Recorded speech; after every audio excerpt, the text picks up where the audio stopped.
Saudi अरब तो जानते ही होंगे। सऊदी अरब ने सिलेबस से इजराइल विरोधी बातें हटा दी हैं। मतलब जैसे मान लीजिए इंडियन सिलेबस में एनसीईआरटी में कुछ है और वो किसी धर्म को लेकर के है तो उस चीज़ को हटा दिया जाए। सेम ऐसे ही हुआ है। यहूदियों के लिए मंकी और पिग्स जैसे शब्द इस्तेमाल बिल्कुल नहीं होंगे। ये प्रिंस सलमान का फैसला है और इस फैसले का कड़ाई से लागू किया जाएगा, इसे मान्य किया जाएगा। सऊदी अरब की किताबें आप जानते हैं कई मुस्लिम देशों में लाखों स्टूडेंट्स पढ़ते हैं। अब इन किताबों में इजराइल और यहूदी विरोधी बातों के साथ कट्टरपंथ के लिए भी कोई जगह नहीं है। और मैं आपसे एक बात बता दूं, जिस एरिया में जहां पर जिस सोसाइटी में कट्टरपंथ होगा वहाँ लोग शांति से नहीं रह सकते।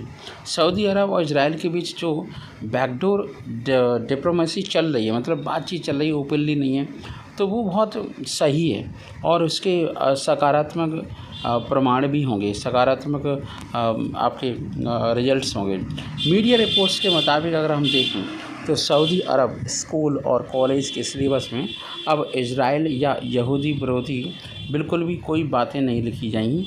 सऊदी क्राउन प्रिंस और प्रधानमंत्री मोहम्मद बिन सलमान MBS के नाम से जाने जाते हैं के आदेश पर ये फैसला अमल में लाया जाएगा। हालांकि सऊदी और इजराइल की सरकारें इस मामले पर ऑफिशियली कुछ भी बोलने से परहेज कर रही हैं, क्योंकि आप जानते हैं कि सऊदी अरब इंटरनेशनल लेवल पे मुस्लिम कंट्रीज को सपोर्ट करता है, तो मुस्लिम कंट्री के अपने एजेंडे होते हैं तो दिक्कत हो सकती है। MBS को कट्टरपंथ पर सख्त ऐतराज़ है। अरब देशों में अगर हम देखें और पूरी नज़र डालें तो नज़र रखने वाली वेबसाइट ऑल अरब की एक रिपोर्ट के मुताबिक प्रिंस सलमान यानी MBS ने 2 साल पहले ही देश के तमाम स्कूल, कॉलेज और यूनिवर्सिटी के सिलेबस से कट्टरपंथी बातें हटाने के आदेश दिए थे। उन्होंने कहा था कि इस मामले में रिफॉर्म्स बेहद ज़रूरी हैं।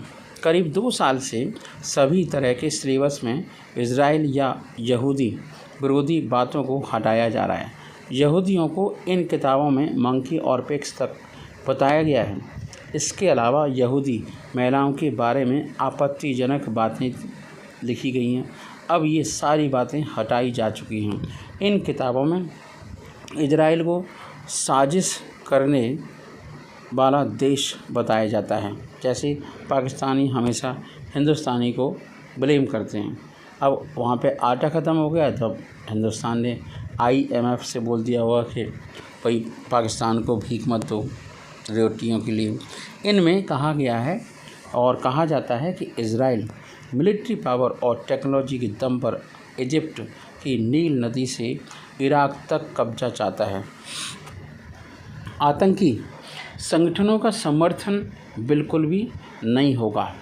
रिपोर्ट के मुताबिक प्रिंस सलमान ने 5 साल पहले ही देश में हर स्तर पर सुधार का एजेंडा तैयार कर लिया था और इस पर अमल के लिए कई अफसरों को लगाया गया था।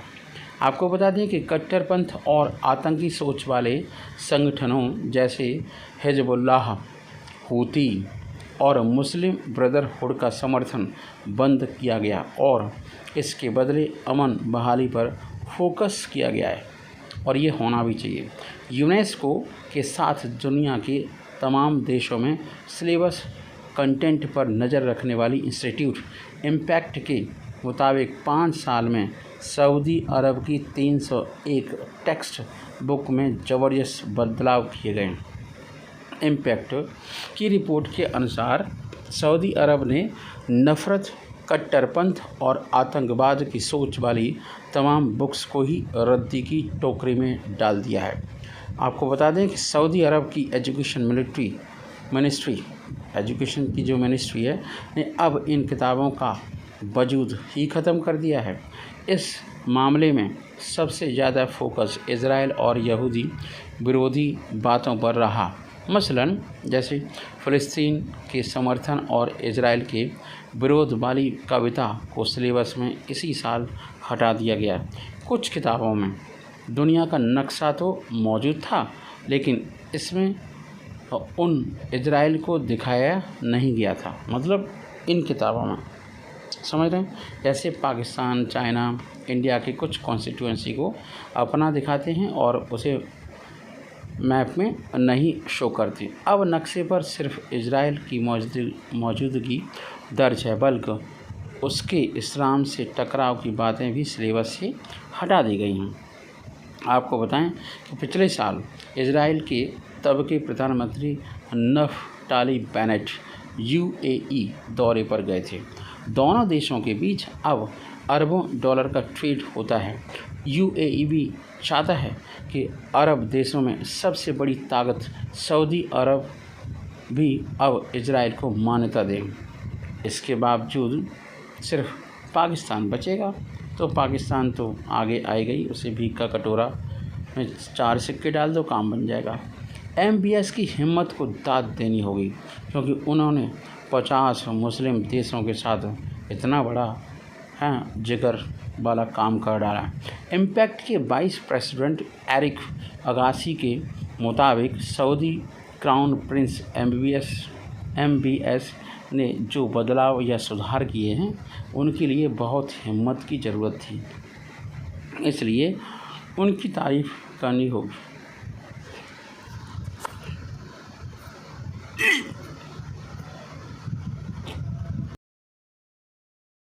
ये दिखने लगा है कि इजराइल को मान्यता दे सकता है सऊदी अरब।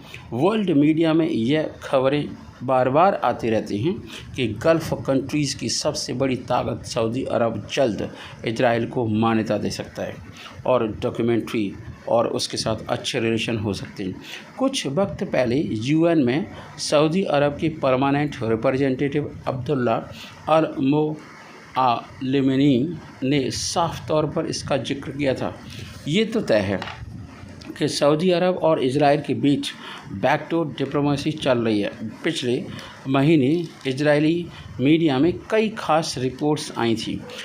इनमें दावा किया गया था कि अमेरिका के 20 यहूदी नेताओं का एक प्रतिनिधिमंडल सऊदी अरब पहुंचा और उसने कई दिन तक यहाँ के सीनियर अफसरों से बातचीत भी की।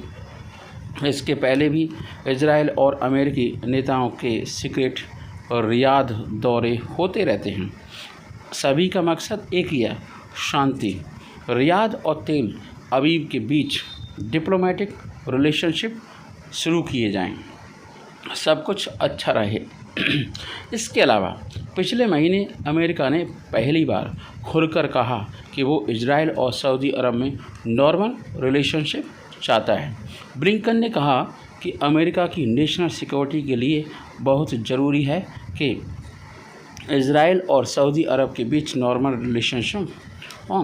ब्लिंकन के मुताबिक अमेरिका को इससे काफ़ी फ़ायदा होगा, लिहाजा बाइडेन एडमिनिस्ट्रेशन इस मकसद को पूरा करने के लिए तमाम कोशिशें कर रहा है। हालांकि ये भी सच है कि टारगेट को हासिल करने में कुछ वक्त और लगेगा। आपको बताएं, अब्राहम अकार्ड पर एक और नज़र। क्या है अब्राहम अकार्ड? अमेरिकी फॉरेन सेक्रेटरी ने भरोसा दिलाया था कि इजराइल और सऊदी के डिप्लोमेटिक रिलेशनशिप शुरू कराने के प्रोसेस में फ़लस्तीन के मुद्दों और हितों को ध्यान में रखा जाएगा। इजराइल सऊदी अरब मामलों के एक्सपर्ट सलाम सेजवानी ने कहा कि सितंबर 2020 में अमेरिका ने अब्राहम अकार्ड कराया था। ये बहुत बड़ी कामयाबी थी। अब्राहम अकार्ड के वक्त डोनाल्ड ट्रंप प्रेसिडेंट थे। उस वक्त UAE, बहरीन, मोरक्को और सूडान ने इजराइल को मान्यता दे दी थी। आज इजराइल और UAE के बीच डिफेंस और ट्रेड रिलेशनशिप, जितने भी ट्रेड के रिलेशनशिप होते हैं, बहुत तेज़ी से आगे बढ़ रहे हैं। अमेरिका चाहता है कि IUU ग्रुप में सऊदी अरब भी शामिल हो। फ़िलहाल इस ग्रुप में US, UAE, इजराइल और इंडिया है। इन्हीं देशों के नाम का पहला अल्फ़ाबेट लेकर के एक 4 देशों का ग्रुप बनाया गया है। पिछले दिनों इजराइल के विदेश मंत्री ने एली कोहेन ने कहा था कि बहुत मुमकिन है